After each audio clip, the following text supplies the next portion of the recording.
Пред некој ден ги гледам овие нашиве вртикапа телевизии, кога оп на екранот Кристина Агилера од Калено горе има нешто да ни каже. После 100 изјави дека сад или никад не се мешаат во внатрешните работи и органи на Северна Вани, а се мешаат ко свекрва на снаа у тенџерето што се меша. Таа излезе да го праша Мицковски што ќе им понудил на граѓаните после победата. Да им кажел уште од сега како ќе го решал прашањето со бугарите. Ја мајката! Ај што отворено застанувате на страна на криминалците од СДС и ДУИ, туку и нели не се мешате во внатрешните работи со услови од типот ајде кажи сите да чуеме па да знаеме кај да те заебеме. Па, господја Агилера, ако ова не е мешање, не знам што е. Поише мешање има у Тетово ноќен бар или ајвар ко се прави, ама вие си знаете кај се не мешате. Како второ, отворено застанувате за корупција и криминал што се гледа од кинескиот зид, дури ако се опулиш убаво и оддалеку, а нели се борите као против корупцијата. Ама кога човек ја види генезата на главните ваши газди, демократите на чело со дедо Педо Џо звани Бајденчо Најденчо или по српски Стара Саплетуша, ништо не може да не изненади. Со еден збор, владавина комунизма или катаклизма комунизма. Си ги форсирате своите, комуњарите и марксистите, ленинисти. И така на секаде по светот си правите. Така Комунистичката партија на Америка или попозната како демократи и нивните кловнови до сега го бутаа светот во неколку војни, од кои едната најголема со кловнот Зеленски и втората меѓу најкрвавите во појасот Газа. Но тоа няма значење, битно е бугарите да влезат во уставот, иако врска немаат со Асномска Македонија. Никако не придонеле за Асномска Македонија, напротив, беа овде окупатори. Значи не учествувале, немаат ниту едно градбено тровче во темелите на современата македонска држава. Инаку, во матичната си држава демократите во Америка градат класичен антикапитализам, високи даноци со цел за финансирање на војни во светот, строги регулативи против бизнисот низ фасадата на левичари, прогресивци и разни либерали, потоа губење на националната свест на државите низ комунистички пристап дека се е беззначајно, а само новите вредности се окей, како на пример оние ЛГБТ, ОПРСТ, УФХЦ, ЧДШ. Значи, тие заедници, мислам, немање родови, немање полови, мочање на мушки манијаци во женски тоалети, уништување на женскиот спорт и милиони други новокомунистички бестијалности. И за тоа време, промовирање на комунизмот во сад или никад со закани по безбедноста на Тексас и на сите држави кои не ја прифаќаат политиката на зачувување на Америка, туку емигрантската шема на Сорос помогната од дедо Стара Саплетуша, закани со оружје и војска кон Тексас и другите држави, мислејќи дека тоа се Македонија и Грузија, нели, па и сега ќе си ги дупиме. Ама тамо имало национална гарда, па тие околните држави се осеќале како брача со нив, нешто ко Косово, Албанија, оно, па ќе се бранеле со заеднички сили. Или, по превод, заигра мечката изгледа и кај вас дома, драга амбасадорке. Епа, нашава баба Меца се умори од играње. Рускава бела мечка уште има кондиција, ама вашево гризли е орно да игра. Ќе поигра дедо Џо малку поиќе кај вас. Еми заш? Еми така, најубаво се играло дома на крајот. И те молја без несразмерна сила кон Тексас, кој што не дупевте нас у Арачиново.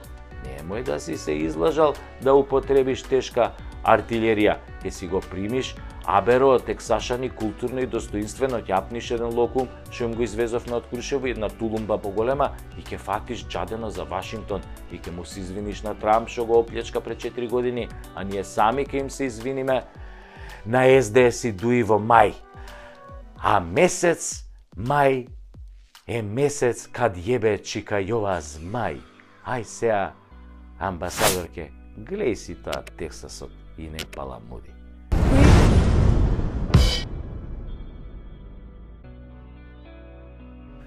Македонецот има една голема мана. Секогаш сака некој друг за него да ја заврши работата. Ако живее во зграда, македонецот не оди на куќен совет, иако кровот тече и треба да се донесе одлука за поправка. Се со образложение дека не била негова работата. Што ќе решеле другите, тој ќе го поддржал. Кога другите ќе решат да се собираат пари од секој стан за санација на кровот, тогаш ќе мрчи дека биле многу пари, тој немало да плати. Ама види Белја, после некој пороен дожд, водава протекла од кровот и до неговиот стан на трети кат. Тогаш почнува да брмчи дека председателот на куќниот совет бил неспособен, требало кровот одамна да се санира. Кога ќе му рече дека токму тој не доаѓал на куќен совет и дека поради него немало кворум, ќе лаже дека не бил нешто добар, дека бил на состанок, ама не го виделе, бил седел во задниот ред таму кај вратата и ќе наоѓа илјада други непотребни лажги оправданија. И се ќе направи да се извади од ситуацијата. Само нема онака машки да дојде на куќен совет, да дискутира за кровот и да предложи да се согласи истиот да се реновира. Тоа јок и да ја плати цената. Тоа е маната на македонецот. Сака некој друг да му ја заврши работата, а тој ниту да ја плати цената, ниту да ја понесе одговорноста. Народски кажано, македонецот сака да се секса, ама не ќе да му влезе. Ако може се да му е потаман и оргазам да има на крај, ама да не го спомнуе никој.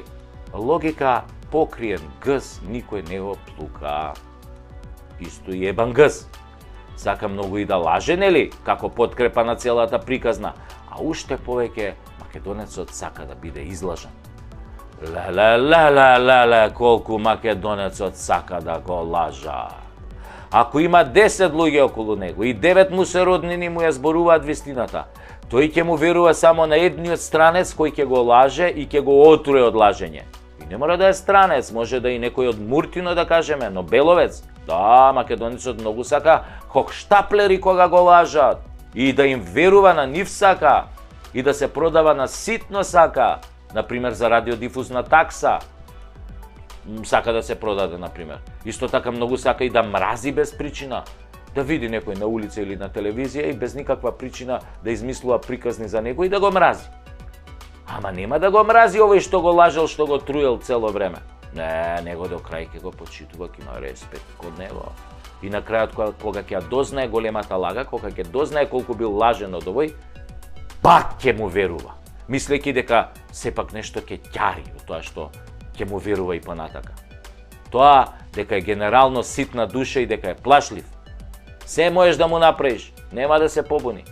Нема да дојде пред влада и да истури лајна од некоја фарма за свињи кој сега французини што ја посипаа тамо, што беше тоа, Елисејска палата, што беше тоа што го посипаа со говнарка една, им пуштија тоа, собраа говната како околни весела со септири, им ја пуштија. Нема тоа да го направи македонецот. Па сите да дознаат дека не е инженер со лажна диплома, туку земјоделец кој чува свињи. Да, македонецот се срами од себе, од тоа кој и што е, се срами од честноста. Подобро купена лажна диплома отколку честно да заврши средна школа.